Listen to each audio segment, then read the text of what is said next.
The last video I made, I was a weepy mess. There's nothing wrong with that. I just needed a few days to chill out, and honestly, I feel much better now.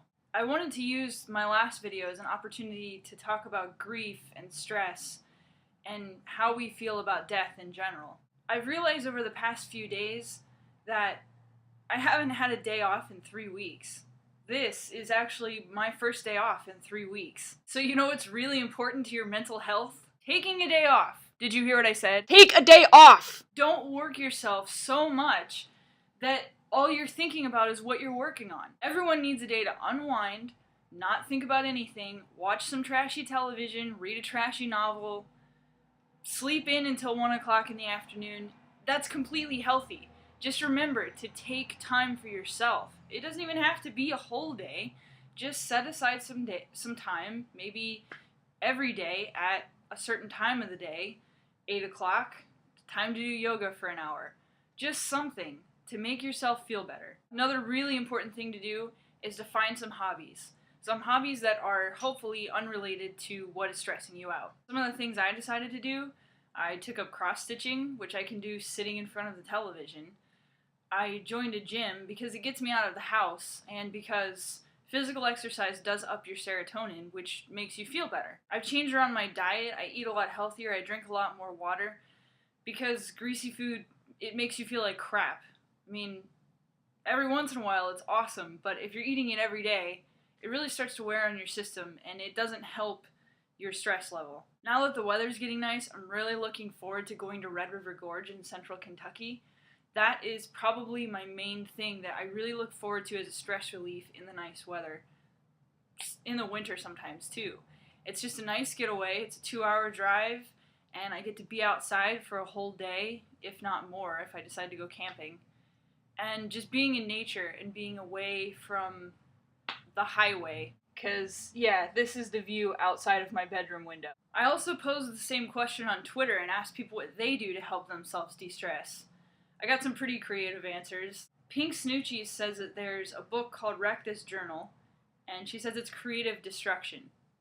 And I love destruction in general, so being creative about it is even better. One of my RIL friends suggested musical meditation, take a walk, get some ice cream, get a smoothie, sit outside on a clear night and stargaze, draw, paint, clean a room.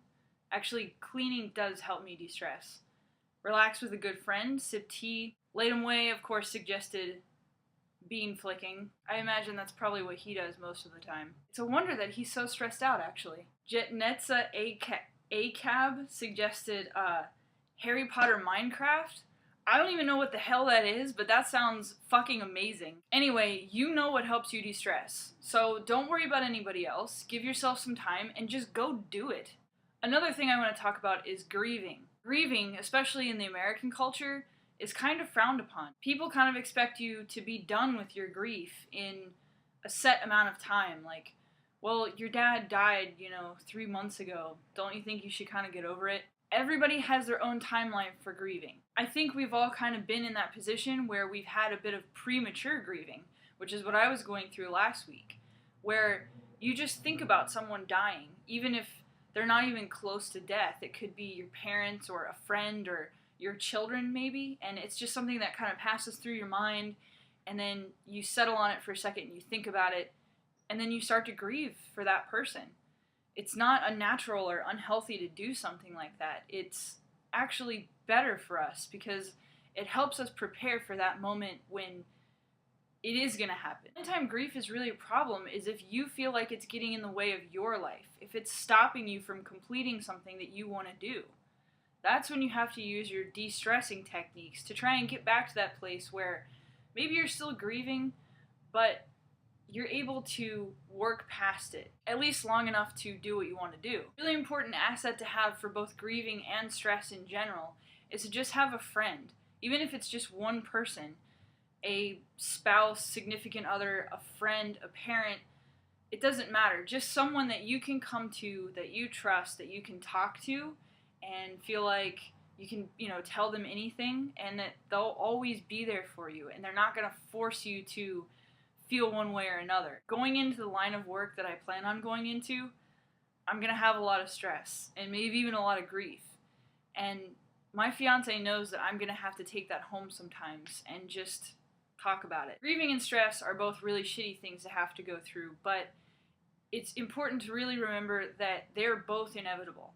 Our lives at some point are going to be so full of either or both that we're going to feel like we can't function. But it's going to pass. Everything's going to pass.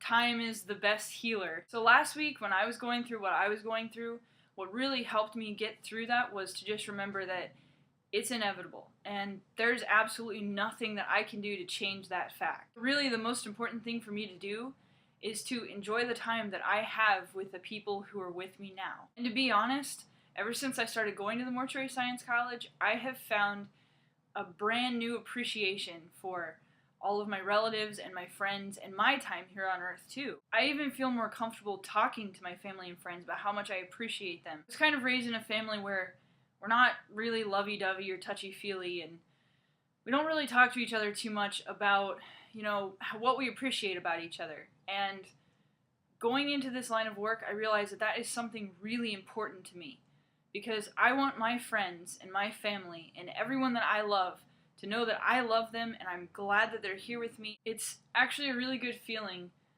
being able to talk to them more about that, even if they're uncomfortable with it.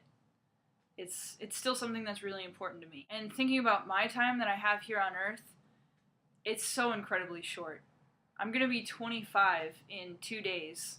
That's a quarter of a century, and that's nothing. I have barely lived. But being closer to death and seeing death in more absolute terms than I have ever before has made me really appreciate the time that I have here.